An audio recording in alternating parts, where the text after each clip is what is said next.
저 할머니가 신랑의 할머니래. 시골에서 왔다던데 저 낡은 한복 차림으로 이런 호텔에 오다니. 선물은 뭘 준비했을까? 아마 몇만 원 안 되는 용돈 봉투겠지. 저런 분이 오시면 어쩌지? 사진 찍을 때 좀 민망할 텐데. 대학 교수 사모님인 신부 어머니 옆에 저런 분이 서면 분위기가 깨지겠네. 호텔 로비에 반짝이는 대리석 바닥을 조심스레 걸어가는 박순자 할머니의 귀에 이런 속삭임이 선명하게 들려왔어요. 누군가 손으로 입을 가리며 키득거리는 소리도 들렸죠. 한 무리의 젊은 여성들이 박 씨를 가리키며 스마트폰으로 몰래 사진을 찍는 것 같기도 했어요. 박 씨는 고개를 더 숙였답니다. 까맣게 그을린 얼굴에 깊게 팬 주름, 허리는 평생의 농사일로 기역자로 굽어 있었고 거친 손마디가 그녀의 험한 삶을 말해주고 있었죠. 70이 넘은 나이에도 매일 새벽부터 밭일을 하며 살아온 흔적이었어요. 오랜만에 꺼내 입은 명절용 한복은 낡았지만 정갈했답니다. 색이 바랜 분홍빛 저고리와 남색 치마는 20년도 더 된 것이었지만 박 씨에게는 가장 소중한 옷이었죠. 그 손에 들린 것은 보자기로 싼 낡은 보따리 하나. 그 안에는 아무도 모르는 그녀만의 특별한 비밀이 담겨 있었답니다. 28년간의 사랑과 희생이 고스란히 담긴 그것. 박 씨는 고급스러운 로비의 향수 냄새와 반짝이는 샹들리에에 잠시 현기증을 느꼈어요. 향수와 화장품 냄새가 뒤섞인 공기는 소똥과 흙냄새가 가득한 시골과는 너무나 달랐죠. 새벽 4시부터 일어나 장작불로 아궁이를 지피고 닭에게 먹이를 주고 군청까지 가는 시골 마을 버스를 타고 터미널에서 2시간 넘게 기다려 고속버스로 갈아타고 다시 택시를 타고 이곳에 오기까지 그녀의 발걸음은 쉬지 않았죠. 평소라면 생각도 못할 호사였지만 오늘만큼은 돈을 아끼고 싶지 않았어요. 오늘은 그녀의 손자 민우의 결혼식이었으니까요. 할머니 품에서 자란 그 아이가 이제는 어엿한 어른이 되어 새 가정을 이루는 날이었죠. 잠시 생각에 잠긴 박 씨의 귀에 택시 기사의 목소리가 들려왔던 순간이 떠올랐어요. 어머니, 여기가 맞으세요? 호텔 프라자인데. 택시 요금 미터기에 찍힌 숫자를 보며 가슴이 철렁했었죠. 그 돈이면 시골에선 보름치 식량을 살 수 있는 금액이었어요. 손에 든 보따리를 꼭 쥐었어요. 그 안에는 낡은 봉투 속 통장 한 권이 들어 있었죠. 민우가 태어났을 때부터 매달 5,000원씩, 때로는 10,000원씩, 때로는 반찬을 팔아번 돈까지 보태어 28년 동안 모아온 그녀의 전 재산이었답니다. 시장에 나가 직접 담근 김치를 팔고 이웃집 아이들 한글을 가르쳐주고 받은 작은 사례비, 밭에서 난 농작물을 팔아 모은 돈, 그것들을 한 푼도 쓰지 않고 모았죠. 추운 겨울에도 전기장판 대신 옛날 방식으로 연탄불을 피워 지내며 자신의 옷은 10년이 넘도록 같은 것을 입으면서도 단 한 번도 그 돈에 손을 대지 않았어요. 오로지 민우만을 위해서였답니다. 어머니, 귀에 익은 목소리에 박 씨는 고개를 들었어요.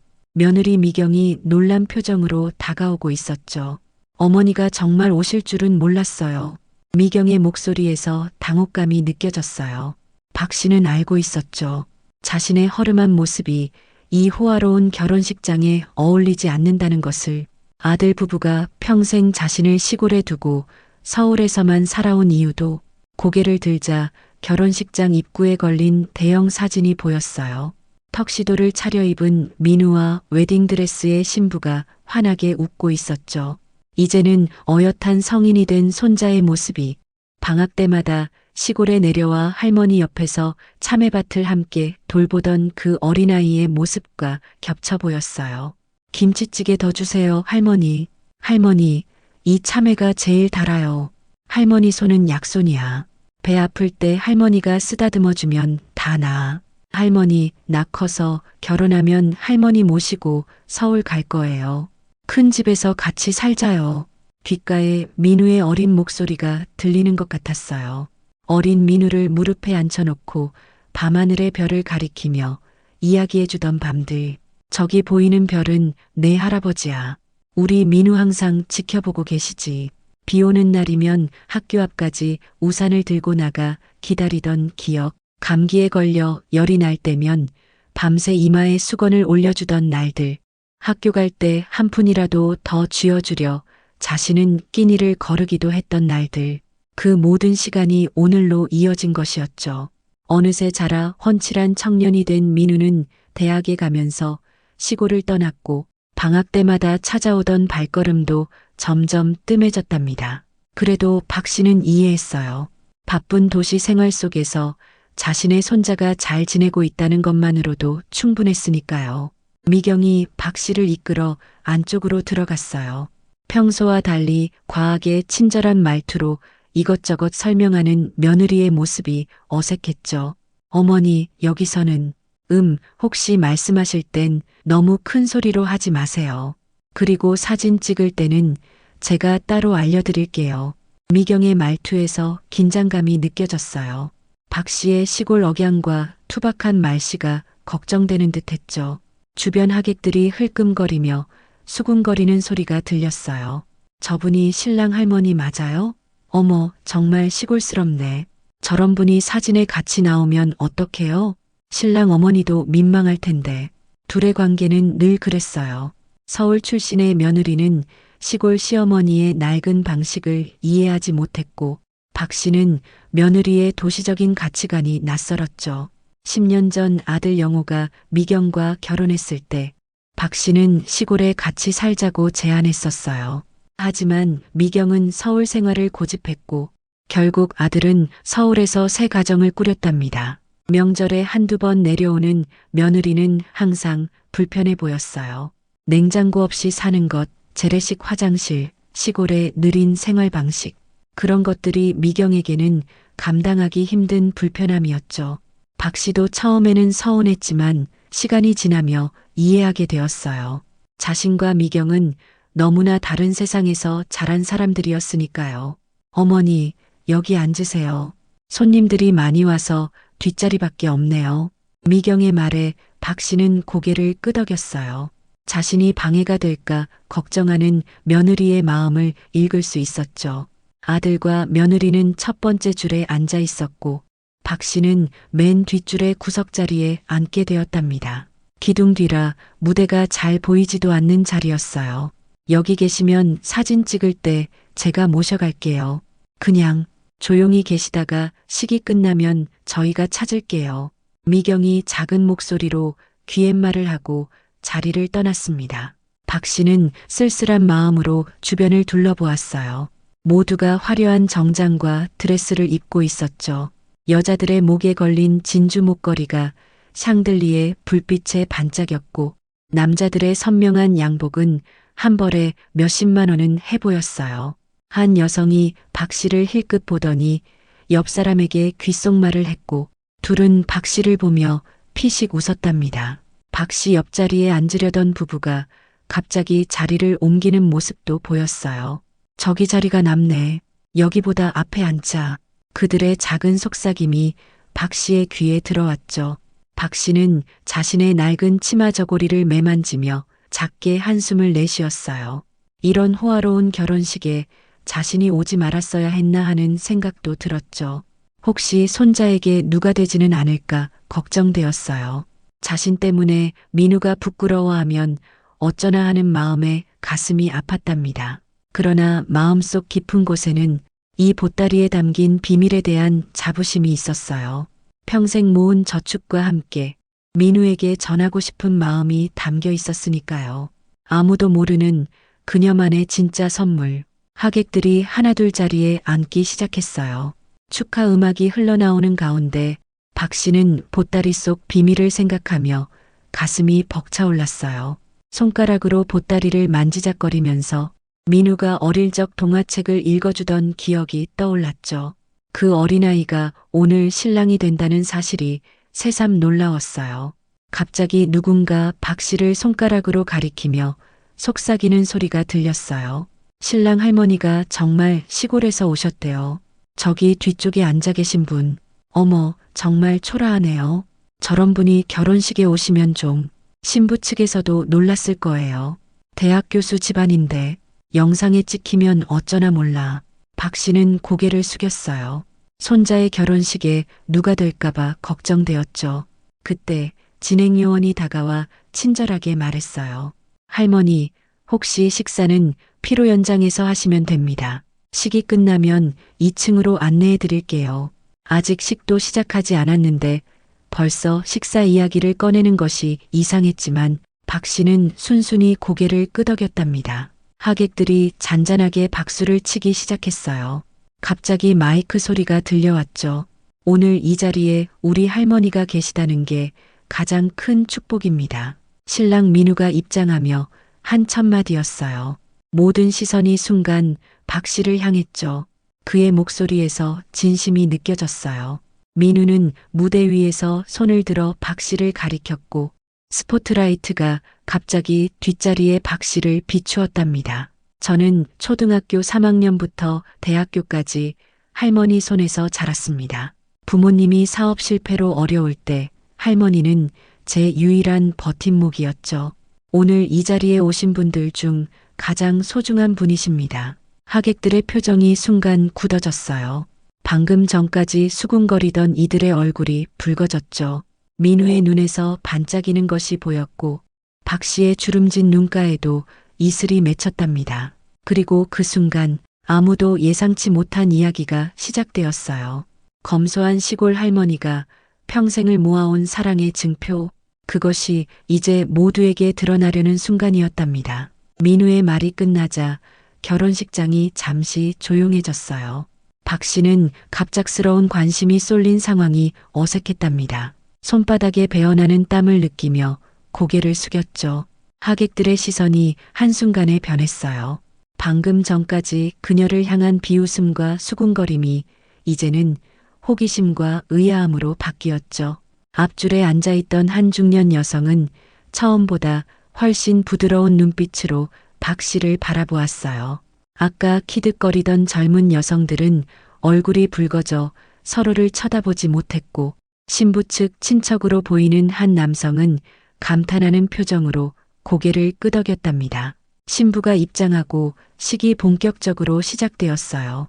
하지만 박 씨의 귀에는 민우의 마지막 말이 계속 맴돌았답니다. 오늘 이 자리에 오신 분들 중 가장 소중한 분. 가슴 한편이 따뜻해지면서도 다른 한편으로는 민우가 모든 사람들 앞에서 자신의 이야기를 꺼내는 것이 부담스럽기도 했어요. 내가 그저 당연히 한 일을 저렇게 크게 말하다니. 평생 자신을 드러내지 않고 살아온 박 씨에게는 낯선 상황이었답니다. 실은 민우가 할머니의 품에서 자랐다는 사실, 대부분의 하객들은 모르고 있었어요. 그것은 가족 내에서도 크게 이야기하지 않았던 일이었죠.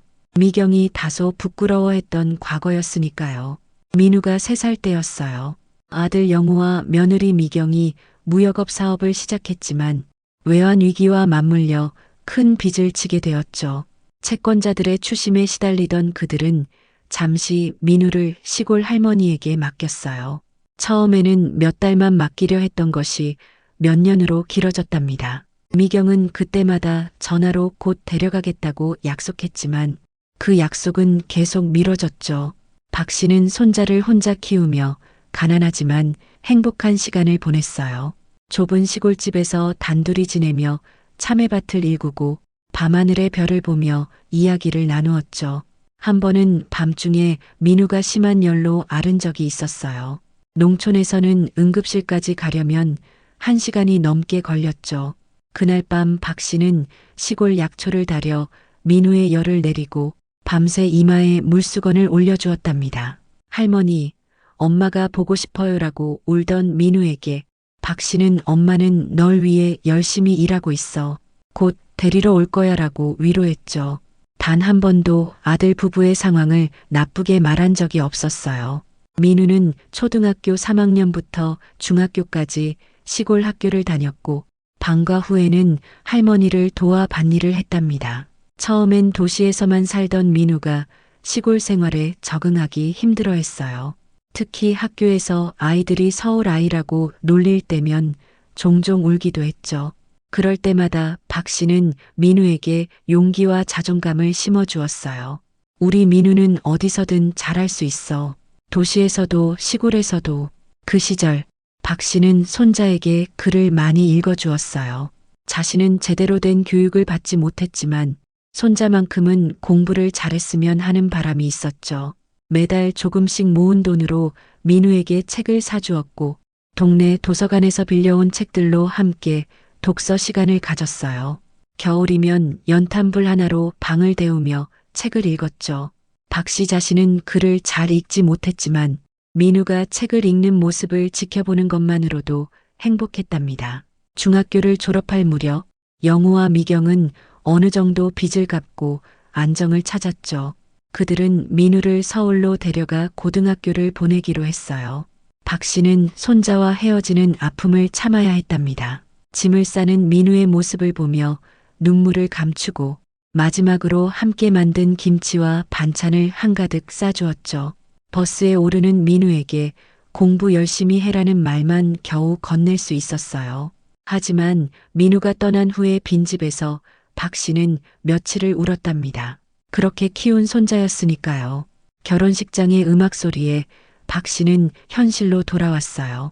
신랑과 신부가 서로에게 반지를 끼워주고 있었죠. 민우의 환한 미소 속에서 어린 시절 모습이 겹쳐 보였어요. 할머니, 저 커서 꼭 할머니한테 효도할게요.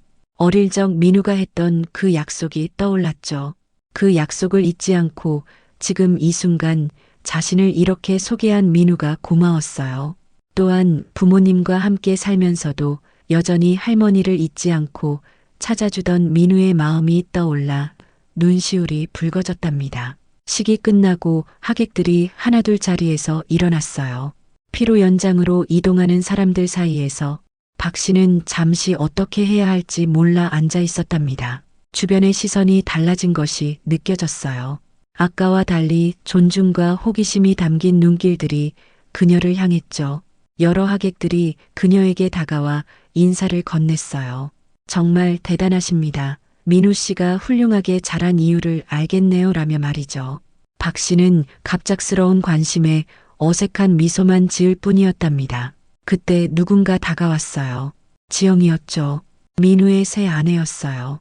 하얀 웨딩드레스 차림으로 무릎을 살짝 굽혀 박 씨와 눈높이를 맞추었답니다. 처음 보는 며느리가 정중하게 인사했어요. 할머니를 직접 모시러 왔다며 존경을 표했죠. 민우가 할머니께 받은 사랑과 가르침에 대해 많이 들었다고 했어요. 예비 신부 시절부터 시골 할머니에 대한 이야기를 자주 들었다며 꼭 한번 찾아뵙고 싶었다고 말했죠. 박 씨는 어색한 미소로 고개를 끄덕였답니다. 직접 만나기도 전에 이렇게 존중하는 며느리의 모습에 마음이 따뜻해졌어요. 지영은 박 씨의 손을 잡고 피로 연장으로 안내했어요. 그 부드러운 손길에 박 씨는 조금 놀랐죠. 평생 거친 농사일로 굳은 살이 박힌 자신의 손을 잡는 도시 아가씨의 모습이 낯설었어요. 하지만 그 다정함에 마음이 편안해졌답니다. 피로 연장 입구에 도착하자 미경이 서둘러 다가왔어요. 아까와는 다른 표정으로 시어머니에게 팔을 내밀었죠. 미경의 눈가에 살짝 눈물이 고여 있는 것이 보였어요. 사람들 앞에서 갑자기 바뀐 며느리의 태도가 어색했지만 박 씨는 말없이 따라갔어요. 미경의 마음속에는 복잡한 감정이 교차하고 있었을 거예요. 아들이 자라는 중요한 시기에 시어머니에게 맡겼던 미안함, 그 시간 동안 자신은 경제적 어려움을 극복하기 위해 필사적이었다는 자기 합리화, 그리고 오늘 민우의 고백으로 다시 마주하게 된 과거의 부채감. 미경이 살짝 떨리는 목소리로 말했어요. 어머니, 이쪽으로 앉으세요. 메인 테이블이에요. 피로 연장에는 화려한 음식들이 가득했어요. 도시의 결혼식 뷔페는 시골에서 경험한 적 없는 것들이 많았죠. 미경은 박 씨를 주요 가족석으로 안내했어요. 첫 번째 테이블, 이제 그녀는 구석에 앉지 않아도 되었답니다. 신부 부모님 옆자리, 가장 명예로운 위치였죠. 신부의 어머니는 우아한 미소로 자리에서 일어나 박 씨에게 인사했어요. 민우 어머님, 정말 존경스러워요. 우리 지영이를 잘 부탁드려요. 박 씨는 갑자기 민우 어머님이라고 불리는 것이 어색했지만 공손히 고개를 숙여 인사했답니다. 자리에 앉으니 테이블에 놓인 음식들이 한눈에 들어왔어요. 작은 접시에 담긴 생소한 요리들. 박 씨는 어떤 것부터 먹어야 할지 망설여졌죠. 시골에서는 상상할 수 없는 화려함이었어요. 수저와 포크, 나이프가 여러 개 놓여 있는 것을 보고 당황스러웠답니다. 어떤 것부터 사용해야 할지 몰라 잠시 손을 움츠렸죠. 그때 민우가 불쑥 나타났어요. 신랑 복장을 한 손자의 모습이 새삼 어른스러워 보였죠. 박 씨의 앞에 무릎을 꿇고 두 손으로 할머니의 손을 잡았어요. 할머니, 정말 오셨군요. 그의 목소리에는 감격이 가득했답니다. 민우는 할머니가 오실 줄 알았지만 한편으로는 걱정도 했다고 말했어요. 시골 버스가 불편하고 길도 복잡한데 잘 찾아오셨냐고 물었죠. 오는 길에 힘든 일은 없었는지 묻는 손자의 목소리에서 진심 어린 걱정이 느껴졌어요. 박 씨는 괜찮다고 답했어요.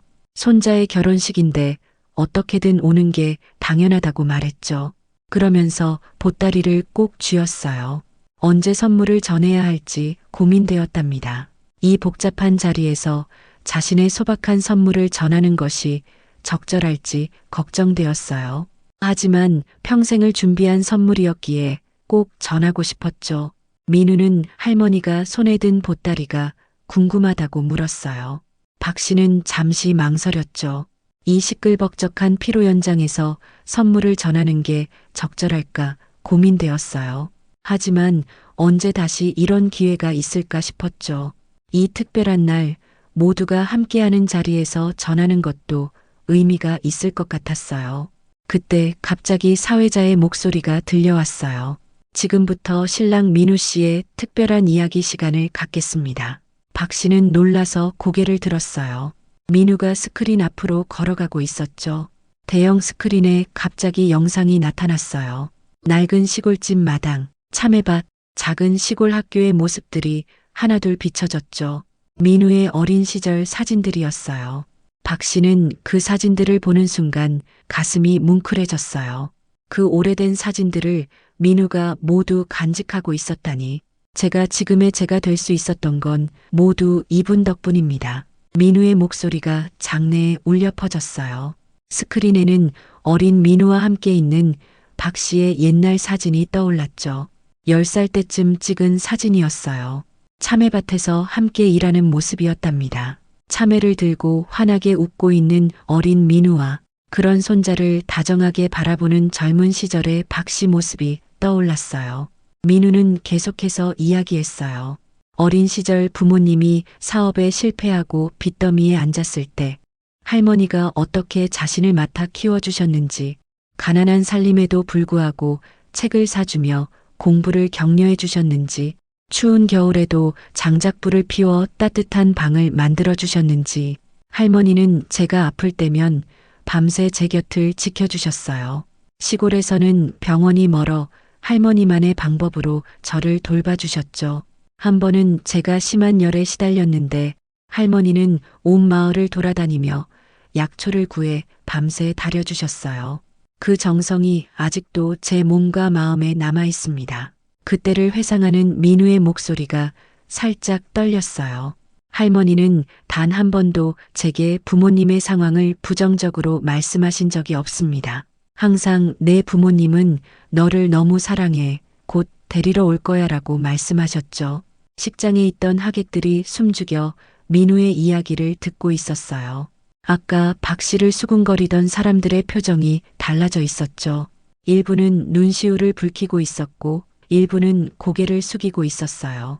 신부 어머니는 손수건으로 눈가를 닦고 있었고 미경은 고개를 숙인 채 어깨를 살짝 떨고 있었어요. 자신의 부재 시간 동안 시어머니가 얼마나 헌신적으로 아이를 키웠는지 새삼 깨닫는 듯 했습니다. 아들에게 이런 깊은 인상을 남긴 시어머니를 새롭게 바라보는 듯 했죠. 민우는 계속해서 감사 인사를 전했어요. 자신의 성공은 모두 할머니의 사랑과 희생 덕분이라고 말했죠. 박 씨는 고개를 숙였어요. 그렇게 대놓고 칭찬받는 것이 쑥스러웠답니다. 평생 칭찬 한 번 제대로 받아본 적 없는 박 씨에게 이런 공개적인 감사 표현은 너무 낯설었어요. 하지만 마음 한편으로는 뿌듯함이 밀려왔죠. 자신의 희생이 헛되지 않았다는 생각에 가슴이 벅차올랐어요. 그리고 민우가 말했어요. 오늘 특별한 순서를 준비했습니다. 박 씨를 향해 손짓하며 앞으로 나와달라고 했죠. 갑작스러운 요청에 박 씨는 당황했어요. 심장이 빠르게 뛰기 시작했답니다. 주변 하객들이 박수를 치기 시작했어요. 모두의 시선이 다시 한번 박 씨를 향했죠. 그녀는 자리에서 일어나며 보따리를 꼭 쥐었어요. 떨리는 다리로 천천히 걸어나갔답니다. 무대까지 가는 짧은 거리가 마치 수킬로미터처럼 느껴졌어요. 한 걸음 한 걸음이 무거웠죠. 스포트라이트 아래 서게 된 박 씨. 평생 농사일만 하던 그녀가 이렇게 많은 사람들 앞에 서는 것은 처음이었어요. 농촌 마을회관에서 이웃 몇 명 앞에서도 말 한마디 못하던 그녀였는데 지금은 수백 명의 시선이 집중된 무대 위에 서 있었죠. 손에 든 보따리가 갑자기 무겁게 느껴졌어요. 손바닥에서는 땀이 배어 나왔고 입이 바짝 말랐답니다. 그토록 기다려온 순간이 왔는데 왠지 모를 두려움이 밀려왔어요. 어떤 말을 해야 할지, 어떻게 선물을 전해야 할지 막막했답니다. 민우가 할머니의 손을 잡아 무대 중앙으로 이끌었어요. 지영도 다가와 함께 서 있었죠. 민우는 다시 마이크를 들었어요. 할머니께서 특별한 말씀을 해주실 겁니다. 박 씨는 순간 얼어붙었어요. 말을 해야 한다는 생각에 가슴이 덜컥 내려앉았죠. 평생 남들 앞에서 말을 해본 적이 없었어요. 더구나 이렇게 화려한 옷을 입은 많은 사람들 앞에서는 더욱 그랬죠. 마이크라는 기계 앞에서 말을 해야 한다는 사실도 부담으로 다가왔어요. 목구멍까지 차오르는 긴장감에 숨이 막힐 것 같았답니다. 하지만 민우의 다정한 눈빛과 지영의 따뜻한 미소가 그녀에게 용기를 주었어요. 그리고 손에 쥔 보따리, 28년간의 사랑이 담긴 그것을 전할 시간이 왔다고 생각하니 떨리는 마음이 조금 가라앉았답니다. 일생을 통틀어 가장 중요한 순간이 지금이라고 생각했죠. 박 씨는 천천히 보따리를 풀기 시작했어요. 분홍빛 보자기가 풀리며 그 안에 담긴 것이 하나둘 모습을 드러내기 시작했죠. 낡은 봉투 하나와 손으로 직접 쓴 편지, 그리고 28년 전 민우의 돌 사진 한 장. 그 순간 박 씨는 모든 시선이 자신에게 쏠린 것이 느껴졌어요. 하지만 이제 그 시선들이 더 이상 부담스럽지 않았답니다. 이제는 말할 수 있을 것 같았어요. 평생을 준비해온 이 순간에 대해서 박 씨의 떨리는 손이 보따리에서 꺼낸 것은 낡은 은행 통장이었어요. 겉면이 닳아 색이 바랜 그 통장은 28년의 세월이 고스란히 묻어 있었죠. 표지가 너덜너덜해져 투명 테이프로 여러 번 붙인 흔적이 보였어요. 민우가 태어난 해에 만든 통장이었답니다. 박 씨는 마이크 앞에서 말을 하려 했지만 목소리가 나오지 않았어요. 평생 남들 앞에서 말을 해본 적 없는 그녀에게 수백 명의 시선 앞에 서는 것은 너무나 어려운 일이었죠. 목구멍이 바짝 말라 침도 넘어가지 않았어요. 민우가 다가와 할머니의 어깨를 살며시 감싸 안았어요. 천천히 하셔도 됩니다, 할머니.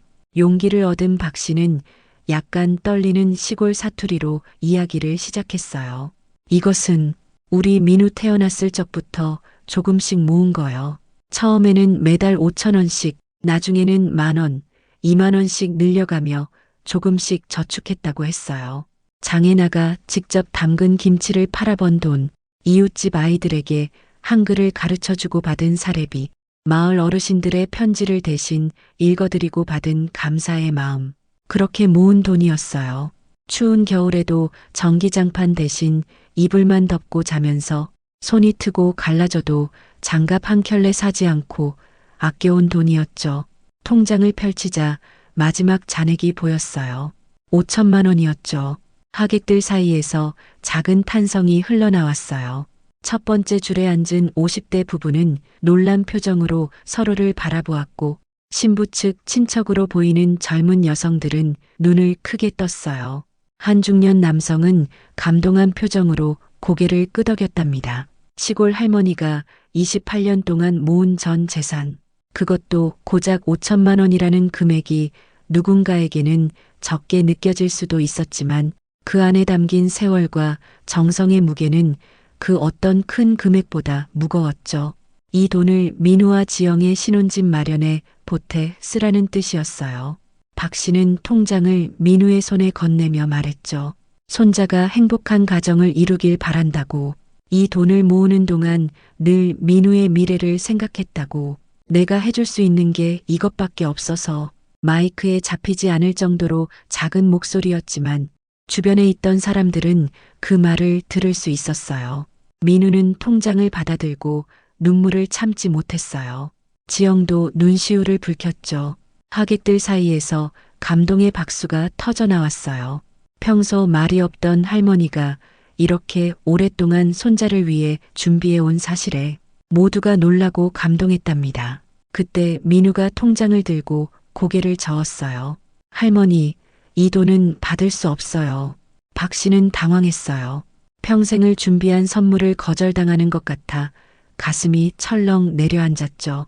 얼굴이 하얗게 변했어요. 민우가 계속 말했어요. 이 돈은 할머니의 노후를 위해 써야 해요. 제가 이미 집도 있고 할머니가 이제는 편히 쉬셔야죠. 박 씨는 고개를 저었어요.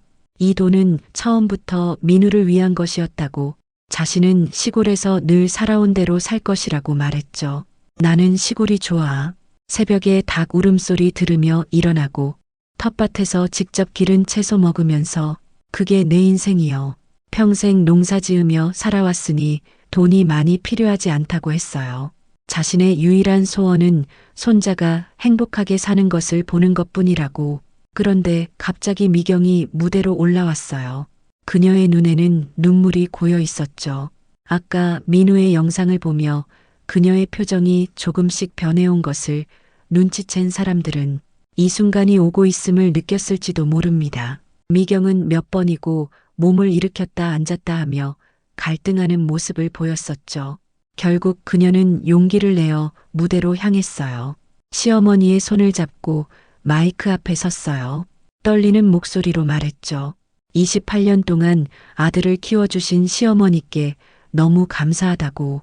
경제적으로 어려울 때 아들을 맡기고 그 후에도 제대로 챙겨드리지 못한 것이 항상 마음에 걸렸다고 했어요. 말을 이어가던 미경의 목소리가 흐려졌어요. 감정이 북받쳐 잠시 말을 잇지 못했죠. 피로 연장은 순간 조용해졌어요. 다른 테이블에서 나누던 대화 소리도 멈추고 포크와 나이프가 접시에 부딪히는 소리만 간간히 들렸죠. 모든 시선이 무대를 향했답니다. 미경은 깊게 숨을 들이쉬고 말을 이어갔어요. 사실 그동안 시어머니의 소박한 시골 생활 방식을 부끄럽게 여겼다고. 회사 동료들이나 친구들에게 시어머니를 소개할 때면 항상 불편했다고 솔직하게 고백했어요. 민우가 시골 할머니와 함께 지냈다는 사실을 주변에 잘 말하지 않았다고 했죠. 하지만 오늘 민우의 이야기와 시어머니의 선물을 보고 자신이 얼마나 잘못된 생각을 했는지 깨달았다고 했어요. 어머니의 삶이야말로 진정한 부자의 삶이었습니다. 물질적으로는 부족했을지 몰라도 사랑과 정성과 헌신으로는 그 누구보다 부유하셨어요. 그러면서 미경은 조용히 무언가를 꺼냈어요. 그것은 또 다른 통장이었죠. 커버가 깨끗한 비교적 새 통장이었어요. 미경이 설명했어요. 민우가 대학에 가고 서울에서 살게 된 후 매달 시어머니께 생활비를 보내려 했지만 박 씨가 한 번도 받지 않았다는 거예요. 매번 난 충분해. 너희가 쓰고 살아라라고 하셨어요. 그래서 그 돈을 따로 모아둔 것이 이 통장입니다. 이 통장에도 상당한 금액이 모여 있었어요. 미경은 이 돈으로 시어머니께서 편안한 노후를 보내셨으면 한다고 말했어요. 이제는 시골 생활의 불편함에서 벗어나 도시에서 가족과 함께 지내셨으면 좋겠다고 했죠. 미경의 마음속엔 오랫동안 복잡한 감정이 묻혀 있었어요. 아들이 자라는 중요한 시기에 시어머니에게 맡겼던 미안함, 그러면서도 시어머니의 소박함을 부끄럽게 여겼던 모순된 마음, 그리고 아들이 성공할 수 있도록 헌신한 시어머니에 대한 감사함과 부채감. 오늘 드디어 그 모든 감정이 표면으로 떠올라 고백으로 이어진 것이었죠. 박 씨는 당황했어요. 도시에서 사는 것은 상상해 본 적도 없었죠. 평생 살아온 시골을 떠난다는 생각만으로도 가슴이 덜컥 내려앉았어요. 머릿속에 복잡한 생각들이 스쳐 지나갔죠. 도시의 높은 건물들과 복잡한 거리, 시끄러운 소음과 낯선 사람들 사이에서 어떻게 살아갈 수 있을까? 아침마다 들려오던 새소리와 개울물 소리 대신 자동차 경적 소리와 에어컨 소리를 들으며 살아야 한다니. 게다가 자신이 도시에 가면 미경과 민우에게 폐가 되지 않을까 걱정되었죠. 무엇보다 그녀의 마음을 무겁게 하는 것은 돌아가신 남편의 묘소를 두고 떠나야 한다는 점이었어요. 매주 산소를 찾아가 잡초를 뽑고 이야기를 나누던 그 습관을 앞으로는 자주 할 수 없다는 생각에 가슴이 아팠죠. 당신 혼자 두고 가면 어떡하나 마음속으로 중얼거렸답니다. 그때 지영이 다가와 박 씨의 손을 잡았어요. 자신의 부모님이 살고 계신 아파트 단지에 집이 나왔다고 했죠. 그곳은 공원도 가깝고 노인정도 있어서 할머니가 지내시기 좋을 거라고 했어요. 게다가 자신의 부모님도 같은 단지에 살고 계셔서 서로 의지가 될 수 있다고 말했죠. 지영은 진심 어린 목소리로 말했어요. 할머니를 가족으로 모시고 싶다고. 할머니, 저희 단지는 1층에 작은 텃밭도 있어요. 거기서 상추랑 고추도 기르실 수 있고요. 주변에 나이 비슷한 할머니들도 많이 계셔서 금방 친구도 사귀실 수 있을 거예요. 지영의 따뜻한 배려가 담긴 말에 하객들의 표정도 한층 부드러워졌어요. 박 씨의 마음은 혼란스러웠어요. 평생 살아온 시골을 떠난다는 것은 결코 쉬운 일이 아니었죠. 그곳에는 수십 년간 가꿔온 텃밭과 참외밭, 정들었던 이웃들, 그리고 돌아가신 남편의 묘소도 있었어요. 시골에 대한 기억이 파노라마처럼 스쳐 지나갔어요. 민우와 함께 처음으로 참외밭을 일구던 날, 초등학교 입학식에 함께 걸어가던 길, 비 오는 날 학교 앞까지 우산을 들고 마중 나갔던 오후들, 그 모든 추억이 담긴 곳을 떠난다는 건 큰 결심이 필요한 일이었답니다. 하지만 한편으로는 손자와 가까이 살 수 있다는 생각에 작은 설렘도 느껴졌어요. 아프거나 어려울 때 곁에 가족이 있다는 것, 명절마다 고속버스를 타고 왕복 8시간을 이동하지 않아도 된다는 것, 무엇보다 민우의 앞으로의 삶을 가까이서 지켜볼 수 있다는 것, 그것만으로도 마음이 조금씩 기울고 있었답니다. 그때 민우가 다가와 할머니의 손을 잡았어요. 그는 할머니의 고민을 이해한다고 말했죠. 억지로 시골을 떠나라고 하는 것이 아니라 앞으로는 박 씨가 원하는 대로 선택하고 살아가셨으면 한다고 했어요. 평생 다른 사람들을 위해 희생하셨으니 이제는 할머니 자신의 행복을 위해 선택하라고 했죠. 그 말에 박 씨는 깊은 생각에 잠겼어요. 평생 자신의 욕심이나 필요보다는 가족을 위해, 특히 민우를 위해 살아왔던 그녀였죠. 자신의 행복을 위한 선택이라는 것이 너무나 낯설었어요. 그때 갑자기 뜻밖의 목소리가 들렸어요. 저도 한 말씀 드려도 될까요? 모두의 시선이 그쪽을 향했죠. 바로 신부의 아버지였어요. 지영의 아버지가 무대로 올라왔어요. 키가 크고 반듯한 양복 차림의 60대 초반 남성이었어요. 그는 진중한 목소리로 말했어요. 박 씨 할머니의 이야기를 듣고 깊은 감동을 받았다고. 자신도 어릴 적 시골에서 자랐지만 도시로 나와 살면서 그 가치를 잊고 지냈다고 했죠. 저도 농부의 아들이었습니다. 부모님께서 평생 농사 지으시며 저를 뒷바라지 하셨죠. 그런데 회사 일에 바쁘다는 핑계로 그 은혜를 잊고 살았습니다. 신부 아버지는 제안을 했어요. 박 씨 할머니께서 도시 생활에 적응하실 수 있도록 자신의 가족이 돕겠다고. 그리고 할머니의 시골 농사 경험과 지혜를 자신이 운영하는 유기농 사업에 자문역으로 모시고 싶다고 했죠. 어르신의 평생 농사 경험은 우리 사회의 소중한 자산입니다. 요즘 젊은 세대들은 화학 비료 없이 작물을 키우는 방법을 배울 기회가 없었거든요. 신부 아버지는 계속해서 설명했어요. 자신이 운영하는 회사는 최근 친환경 유기농 사업을 확장하고 있는데 박 씨와 같이 전통 농법을 알고 계신 분들의 지혜가 현대 사회에서 다시 가치를 인정받고 있다고 말했죠. 요즘 유기농 식품은 프리미엄 가치를 인정받고 있습니다. 할머니께서 평생 사용해 오신 방식이 이제는 고급 기술로 대접받고 있는 셈이죠. 이런 갑작스러운 제안에 박 씨는 더욱 당황했어요. 자신의 시골 농사 경험이 도시에서 가치가 있을 거라고는 한 번도 생각해 본 적이 없었죠. 늘 도시 사람들에게 무시당하고 시대에 뒤처진 사람처럼 여겨졌던 기억뿐이었으니까요. 피로 연장 구석에 앉아있던 70대 노인 몇 분이 고개를 끄덕이는 모습이 보였어요. 그들 역시 농촌 출신으로 자신들의 경험이 가치 있게 여겨지는 순간을 감격스럽게 지켜보고 있었죠. 중년의 하객들은 호기심 어린 눈길로 박 씨를 바라보았고 젊은 세대들은 진지한 표정으로 이 순간을 지켜보고 있었어요. 세대를 초월한 가치의 연결이 이루어지는 순간이었답니다. 민우가 할머니에게 귓속말로 설명했어요. 지영의 아버지는 유명한 유기농 식품 회사의 대표이며 최근에는 전통 농법에 관심이 많다고 했죠. 할머니의 방식으로 농사지은 농산물이 요즘에는 오히려 프리미엄 가치를 인정받는다고 설명했어요. 박 씨의 머릿속이 복잡해졌어요. 모든 것이 너무 빠르게 변하고 있었죠. 아침에 시골을 떠날 때는 그저 손자의 결혼식에 참석하고 소박한 선물을 전하는 것이 목표였는데 지금은 인생의 모든 것이 바뀔 수도 있는 선택의 기로에 서 있었답니다. 도시에서의 새 생활, 가족과 함께하는 시간, 심지어 자신의 농사 경험을 인정받는 일까지 이 모든 것이 과연 자신에게 맞는 선택일까? 평생 살아온 익숙한 시골을 떠날 수 있을까? 박 씨의 마음속에 수많은 질문이 꼬리에 꼬리를 물었어요. 그때 문득 민우가 어렸을 때 했던 말이 떠올랐어요. 할머니, 제가 크면 서울에 큰 집 사서 같이 살자요.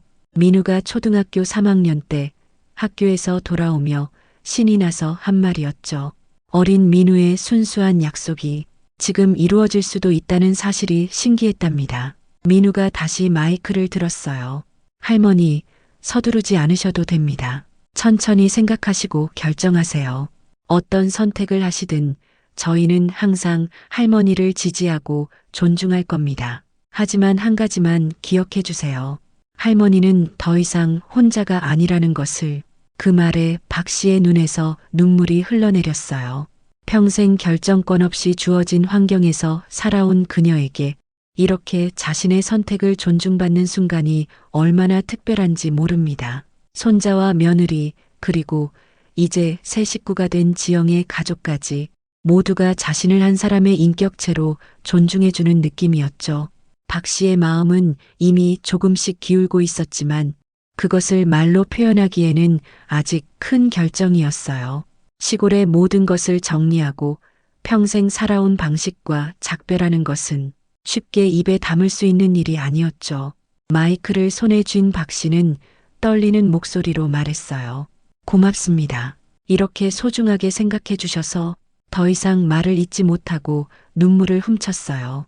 무대 아래에서는 누군가 박수를 치기 시작했고 곧 모든 하객들이 따뜻한 박수를 보냈답니다. 그리고 그녀는 마지막으로 한마디를 덧붙였어요. 민우야, 지영아, 행복하게 살아라.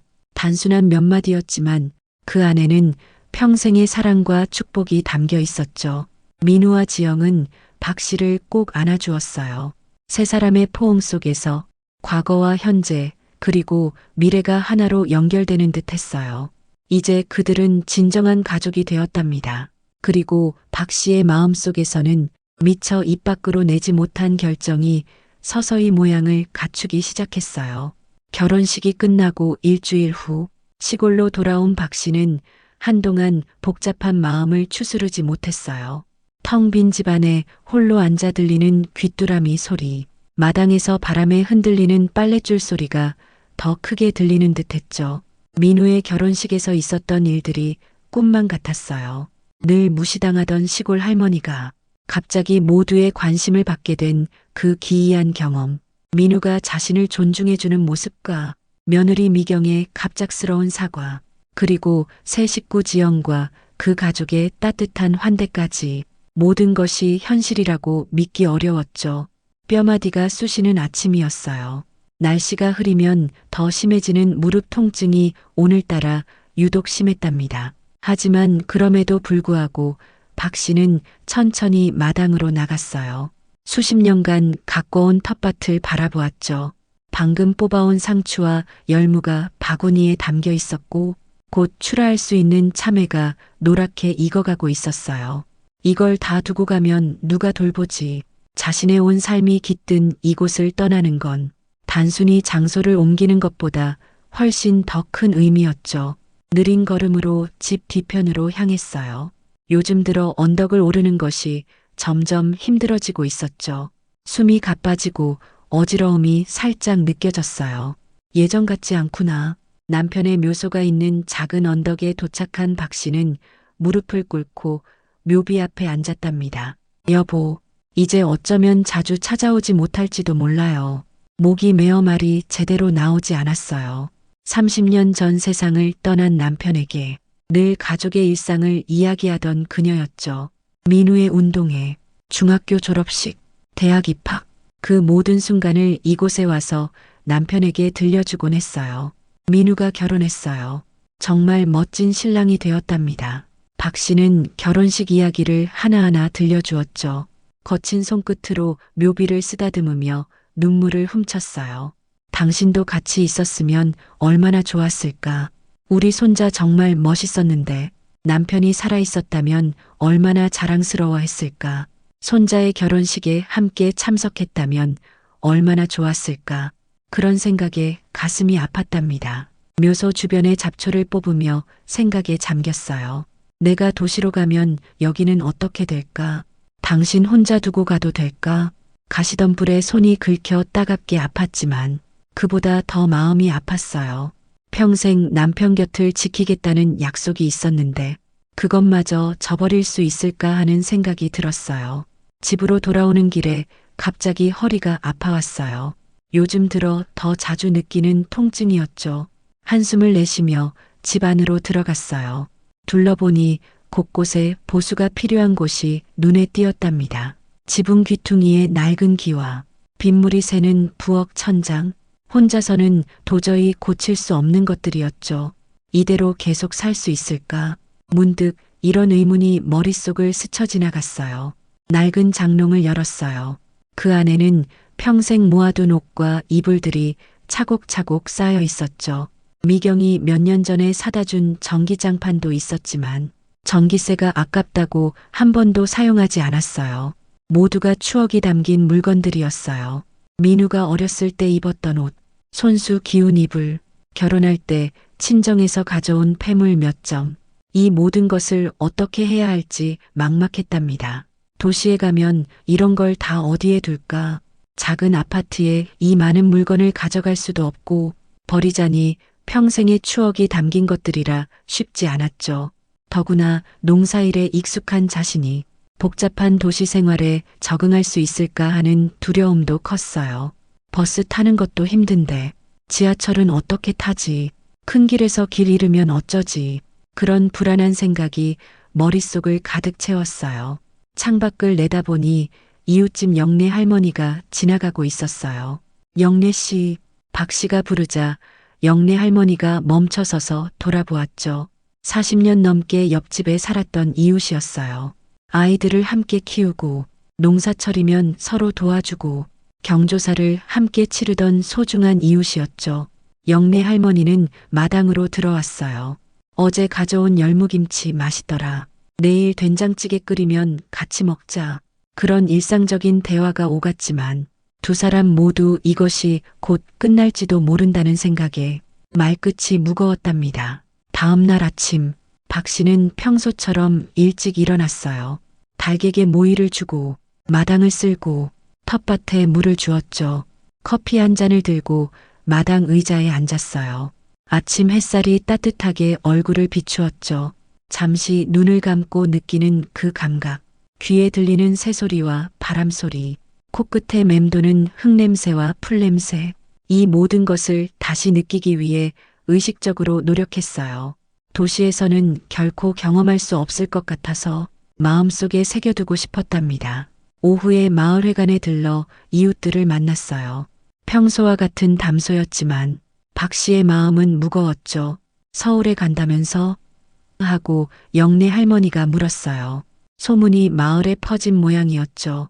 박 씨는 아직 결정된 것은 없다고 말했어요. 하지만 이웃들의 표정에서 그녀가 떠날 것이라는 예감이 읽혔답니다. 우리도 자식들이 다 서울 가 있으니 이해해. 최 씨 할아버지가 말했어요. 평생 마을에서 살아온 그도 자식들이 모두 도시로 떠나 외로워하는 처지였죠. 그래도 가끔씩은 놀러 와야 해. 모두가 웃었지만 서로의 눈에는 이별에 대한 서운함이 묻어 있었어요. 사실 나도 지난달에 아들네 가볼까 생각했다가 말았어. 김 씨 할머니가 조용히 말했어요. 가보니 답답해서 사흘 만에 도로 왔지 뭐야. 아파트는 창문도 못 열고 시끄러운 차 소리에 귀 아프고 젊은 사람들은 다 바쁘다고 나가고 혼자 집에 갇혀 있는 기분이었어. 그 말에 박 씨는 깊은 생각에 잠겼어요. 도시 생활의 현실적인 어려움을 직접 경험한 이웃의 이야기는 결코 가볍게 넘길 수 없었죠. 하지만 동시에 자신의 상황은 다를 수도 있다는 생각도 들었어요. 민우와 지영, 그리고 미경까지 모두 자신을 진심으로 환영했으니까요. 집으로 돌아오는 길에 마을 우체국 앞을 지났어요. 매달 민우에게 반찬을 부치던 곳이었죠. 잠시 멈춰서서 그 시간들을 떠올렸어요. 김치와 장아찌를 담아 꼼꼼히 포장하고 긴 줄을 서서 기다리던 기억. 아가씨, 이거 서울로 부치려면 얼마예요? 자신이 늘 물었던 그 질문이 귓가에 맴돌았어요. 우체국에 들어가 민우에게 전화를 걸었어요. 공중전화로는 잘 안 들려서 우체국장님이 전화기를 빌려주셨죠. 할머니, 어떻게 지내세요? 민우의 밝은 목소리가 들려왔어요. 박 씨는 괜찮다고 대답했지만 목소리가 떨렸어요. 할머니, 좀 더 생각해 보셨어요? 저희랑 같이 사시는 거요. 민우는 할머니를 서울로 모시고 싶다고 거듭 말했어요. 이미 집 근처에 있는 아파트를 알아보고 있다고 했죠. 지영이 부모님도 정말 기대하고 계세요. 할머니 김치 담그는 법도 배우고 싶대요. 박 씨는 가만히 듣고 있었어요. 할머니, 혼자 계시는 거 이제 너무 힘드시잖아요. 몸도 예전 같지 않으신데. 그 말이 가슴에 와닿았어요. 실제로 최근 들어 몸이 예전 같지 않다는 것을 스스로도 자주 느끼고 있었으니까요. 농사일이 점점 힘들어지고 가끔씩 어지러움도 찾아오고 밤에는 무릎 통증 때문에 잠을 설치기도 했어요. 그래도 내가 가면 너희들한테 방해될까봐 박 씨의 걱정에 민우는 단호하게 말했어요. 할머니, 그런 말씀 마세요. 할머니는 저한테 가장 소중한 분이에요. 저도 이제 어른이니 할머니를 모실 수 있어요. 전화를 끊고 집으로 돌아오는 길에 갑자기 하늘에서 비가 내리기 시작했어요. 준비 없이 나왔던 박 씨는 급히 처마 밑으로 몸을 피했지만 이미 옷은 반쯤 젖어버렸죠. 추위에 떨며 집을 향해 서둘러 걸었어요. 갑자기 발밑이 미끄러웠고 그만 넘어지고 말았답니다. 무릎에서 통증이 느껴졌어요. 천천히 일어나려 했지만 쉽지 않았죠. 빗속에서 누군가가 뛰어오는 소리가 들렸어요. 옆집 영내 할머니였어요. 괜찮아? 어디 다쳤어? 영내 할머니의 도움으로 간신히 일어났지만 무릎이 너무 아팠어요. 병원에 가봐야겠다. 영내 할머니의 말에 박 씨는 고개를 저었어요. 괜찮아. 조금 있으면 나아질 거야. 하지만 그날 밤 무릎 통증은 더 심해졌어요. 잠을 이루지 못하고 뒤척이다 새벽에 겨우 잠이 들었죠. 아침에 일어나려 하자 무릎이 말을 듣지 않았어요. 화장실에 가는 것조차 힘들었답니다. 결국 영내 할머니에게 전화를 걸어 도움을 청했어요. 평생 남의 도움을 청한 적 없던 박 씨에게 이것은 큰 결단이었죠.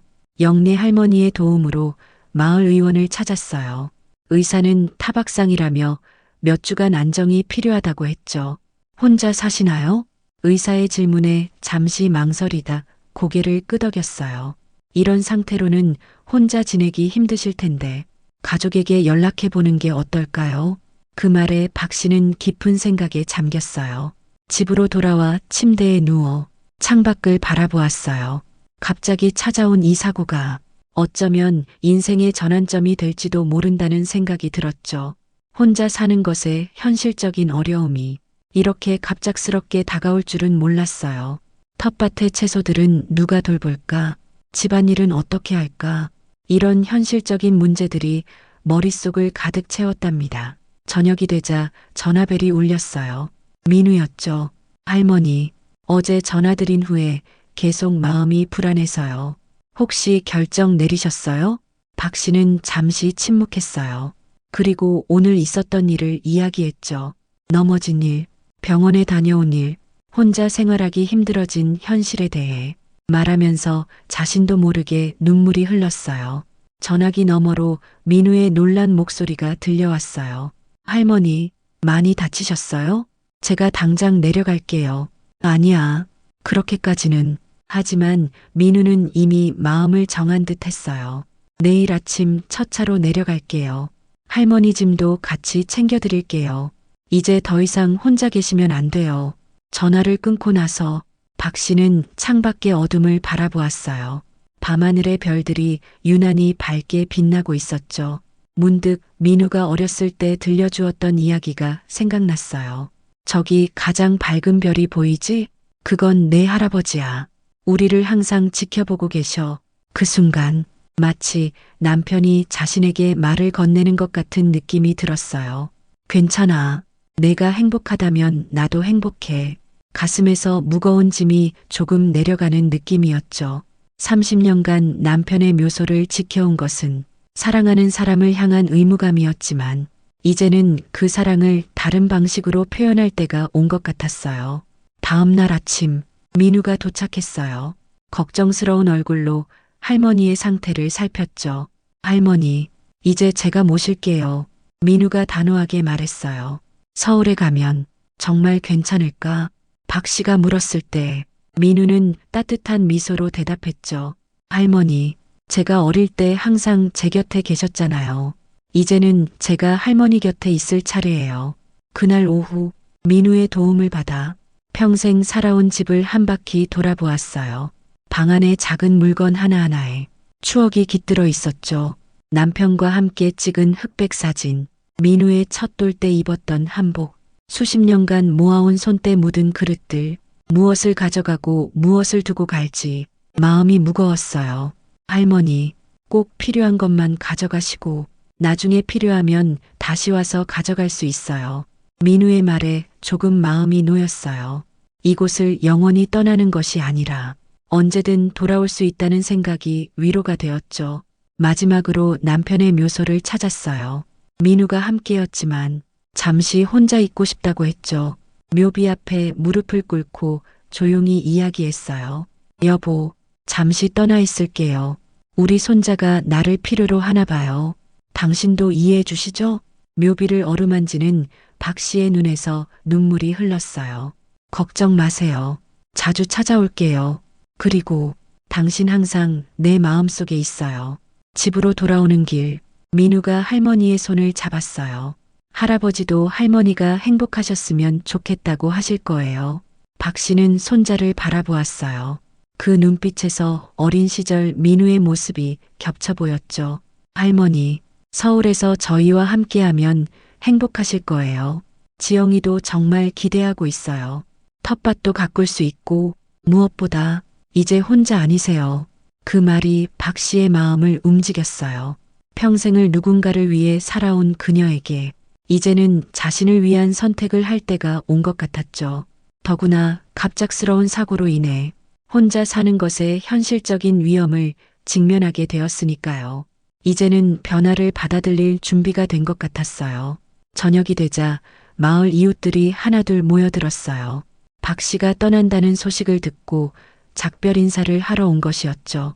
영내 할머니는 손수 담근 장아찌를 들고 왔고 최 씨 할아버지는 서울 가는 길에 대해 조언을 해주었어요. 서울 가면 우리 잊지 말고 가끔 전화도 하고 놀러도 와. 모두의 진심 어린 배웅에 박 씨는 마을을 떠나는 것이 결코 이별이 아님을 느꼈어요. 밤이 깊어지고 이웃들이 돌아간 후 박 씨는 마당에 앉아 마지막 밤을 보냈어요. 별이 가득한 하늘, 풀벌레 소리, 바람에 흔들리는 나뭇잎 소리, 이 모든 것을 마음에 새겼죠. 도시에서의 새 삶이 어떨지 두렵기도 했지만 동시에 설레는 마음도 있었어요. 무엇보다 이제는 혼자가 아니라는 안도감, 가족과 함께할 수 있다는 기대감이 컸답니다. 다음 날 아침, 짐을 정리하고 마지막으로 집을 둘러보았어요. 평생을 살아온 이 공간을 떠난다는 것이 여전히 현실감 없게 느껴졌지만 이제는 결정을 내렸으니 뒤돌아보지 않기로 했죠. 민우가 차에 짐을 싣는 동안 박 씨는 텃밭으로 가서 마지막으로 작별 인사를 했어요. 땀과 정성으로 갖고 온 이 작은 땅에 모든 감사의 마음을 담았답니다. 고마웠어. 내가 또 돌아올게. 마을을 떠나는 차 안에서 창밖을 바라보는 박 씨의 눈에 눈물이 고였어요. 하지만 그것은 슬픔만의 눈물은 아니었죠. 두려움과 기대, 아쉬움과 설렘, 그 모든 감정이 복합적으로 담긴 눈물이었어요. 민우가 조용히 물었어요. 후회 안 하세요? 박 씨는 잠시 생각에 잠겼다가 고개를 저었어요. 아니, 이제 내 인생의 새로운 장을 시작할 때가 된 것 같아. 그리고 미소 지으며 덧붙였죠. 너희와 함께라면 행복할 것 같구나. 창밖으로 흘러가는 시골 풍경을 바라보며 박 씨는 앞으로 펼쳐질 새로운 삶에 대해 생각했어요. 낯설고 두려운 도전이 기다리고 있지만 이제는 그것을 받아들일 준비가 되었답니다. 결국 인생이란 계속되는 변화의 연속이니까요. 그리고 그 변화 속에서 새로운 행복을 찾아가는 여정. 이제 박 씨의 인생에도 새로운 장이 시작되려 하고 있었답니다. 차에서 내리는 순간 박 씨는 높은 아파트 건물들을 올려다보며 가슴이 덜컥 내려앉았어요. 평생 시골 마을에서만 살아온 그녀에게 도시의 높은 건물들은 압도적으로 느껴졌죠. 민우가 짐을 들고 앞장서서 걸었어요. 할머니, 이쪽이에요. 우리 아파트예요. 엘리베이터를 타는 것도 낯설었어요. 좁은 공간에 갇힌 듯한 느낌에 숨이 막힐 것 같았죠. 민우는 할머니의 손을 잡아주었어요. 곧 도착해요, 할머니. 문이 열리자 미경과 지영이 현관 앞에서 기다리고 있었어요. 환한 미소로 박 씨를 맞이했죠. 어머니, 드디어 오셨네요. 미경이 반갑게 인사했어요. 지영은 조심스럽게 박 씨의 짐을 받아들었죠. 할머니, 방 준비해놨어요. 마음에 드셨으면 좋겠어요. 박 씨를 위해 준비한 방은 아침 햇살이 잘 들어오는 방이었어요. 깨끗한 침구와 작은 화분들이 놓여 있었죠. 창문 너머로는 아파트 단지의 공원이 보였어요. 여기가 이제 할머니 방이에요. 지영이 자랑스럽게 소개했어요. 첫날 밤 박 씨는 잠을 이루지 못했어요. 이불 위에 누워 천장을 바라보며 시골집과는 다른 소리들에 귀를 기울였죠. 에어컨 돌아가는 소리, 간간히 들리는 자동차 소리, 귀뚜라미 소리 대신 이웃집에서 들려오는 텔레비전 소리, 모든 것이 낯설었어요. 아침이 되자 습관처럼 새벽 5시에 눈이 떠졌어요. 시골에서는 이 시간에 닭에게 모이를 주고 텃밭에 물을 주던 때였죠. 무엇을 해야 할지 몰라 한참을 방 안에서 서성이다가 조용히 방문을 열고 거실로 나갔어요. 베란다로 걸어가 문을 열었어요. 아침 공기는 시골과 달랐지만 해가 떠오르는 모습은 어디서나 비슷했죠. 작은 베란다에 놓인 빈 화분들이 눈에 들어왔어요. 여기에 무언가 심을 수 있겠구나. 처음으로 미소가 지어졌답니다. 일주일이 지나면서 조금씩 새로운 환경에 적응해 갔어요. 아침마다 미경과 함께 단지 내 공원을 산책했고 지영은 퇴근 후에 들러 저녁을 함께 먹곤 했죠. 민우도 가능한 자주 방문했어요. 시골에서는 느낄 수 없었던 가족과의 일상이 새로웠답니다. 베란다에는 작은 텃밭이 생기기 시작했어요. 민우가 사다 준 흙과 모종들로 박 씨는 상추, 고추, 방울토마토를 심었죠. 처음에는 시골 텃밭만큼 잘 자랄까 걱정했지만 박 씨의 오랜 경험과 정성으로 작은 식물들은 무럭무럭 자라났어요. 한 달이 지나자 텃밭은 푸른빛으로 가득 찼어요. 달걀 껍질을 부서거름으로 주고 천연 방충제를 만들어 뿌리는 박 씨의 모습을 지영이 신기하게 지켜보았죠. 할머니, 어떻게 이런 걸 다 아세요? 인터넷보다 더 신기한 방법이에요. 그 말에 박 씨는 웃음을 지었어요. 평생 당연하게 여겼던 것들이 이렇게 누군가에게 새롭고 가치 있게 여겨진다는 사실이 놀라웠죠. 지영은 박 씨에게 스마트폰 사용법을 가르쳐 주었고 박 씨는 지영에게 전통 음식 만드는 법을 알려주었어요. 서로 다른 세대가 지혜를 나누는 시간이었답니다. 어느 날 지영이 아버지가 방문했어요. 유기농 회사를 운영하는 그는 박 씨의 베란다 텃밭을 보고 감탄했죠. 어머님, 이 방법이 바로 우리가 연구하는 친환경 농법과 일맥상통합니다. 혹시 저희 회사에 조언을 해주실 수 있을까요? 그렇게 시작된 자문 활동은 박 씨에게 새로운 보람을 가져다 주었어요. 일주일에 한 번씩 회사를 방문해 직원들에게 전통 농법을 설명하고 화학약품 없이 병충해를 막는 방법을 가르쳐 주었죠. 처음에는 많은 사람들 앞에서 말하는 것이 어색했지만 점차 자신감이 생겼답니다. 제가 알려드리는 건 제 어머니, 할머니 때부터 내려오던 방법이에요. 지렁이가 많은 땅이 좋은 땅이고 작물마다 짝을 지어 심어야 벌레가 덜 생겨요. 직원들은 메모를 하며 진지하게 경청했고 때로는 질문을 쏟아내기도 했어요. 3달이 지나자 아파트 주민들 사이에서 박 씨의 베란다 텃밭이 소문이 났어요. 이웃 할머니들이 구경을 오기 시작했고 자연스럽게 작은 모임이 형성되었죠. 순자 씨, 우리도 가르쳐줘. 상추가 이렇게 싱싱할 수가 없어. 이웃들과 텃밭 이야기를 나누던 어느 날 아파트 관리사무소 직원이 우연히 지나가다 베란다 텃밭을 보고 놀랐어요. 박 할머니, 이렇게 아파트에서도 텃밭을 잘 가꿀 수 있군요. 요즘 많은 주민들이 베란다 농사에 관심 있어 하는데 혹시 작은 강의 같은 걸 해주실 수 있을까요?